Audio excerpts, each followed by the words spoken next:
If you want to know the logical conclusion of where all this hysteria about disinformation is leading, then just take a look at what's happening in Brazil. Before we get to that, let's just remind ourselves of what happened in America. Documents leaked by Senators Charles Grassley and Josh Hawley revealed the true nature of what the Department of Homeland Security's Disinformation Board, the Ministry of Truth, was really intended to be. After it was terminated, its ousted leader, Scary Poppins, Nina Jankowicz, a hyper-partisan spreader of left-wing disinformation, as well as the DHS itself, claimed that the purpose of the unit was never, quote, about censorship or policing speech in any manner. Turns out that was, well, disinformation. The leaked documents show that the government had planned to work hand in hand with Twitter and had already met with them to work towards, quote, operationalizing public-private partnerships between DHS and Twitter to suppress and censor content related to, quote, conspiracy theories. Conspiracy theories, of course, being a catch-all euphemism for any information harmful to regime narratives. This went way beyond Twitter as a private company, as hyper-partisan as it is,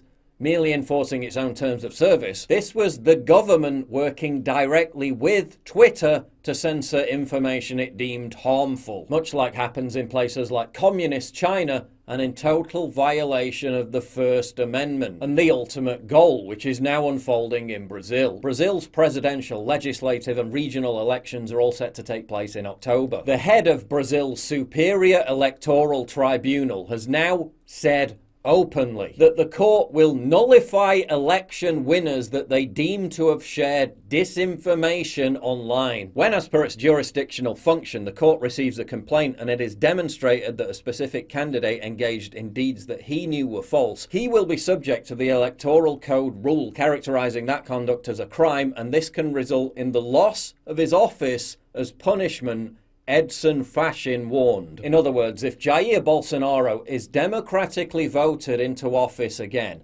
by the Brazilian people, the election court can just claim that Bolsonaro shared disinformation about something during the campaign and then arbitrarily strip him of the presidency. Fachin claimed, quote, "We are not in the corner of any candidate," and yet the only candidate under scrutiny is Bolsonaro, for warning about the vulnerability to fraud of electronic voting systems. And let's be honest, this whole disinformation trope is a one-way street. It only ever impacts conservative, right-wing, populist candidates. What's happening in Brazil obviously represents an assault on the very bedrock of democracy. It's a literal coup, but it's all being presented as reasonable under the guise of stopping the spread of disinformation. And it all comes back to the same point time and time again. Who decides what's disinformation?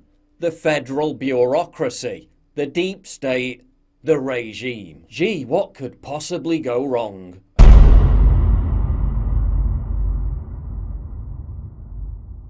To get exclusive content, early access, behind-the-scenes stuff, and to personally interact with me, please sign up for my community at pauljosephwatson.locals.com.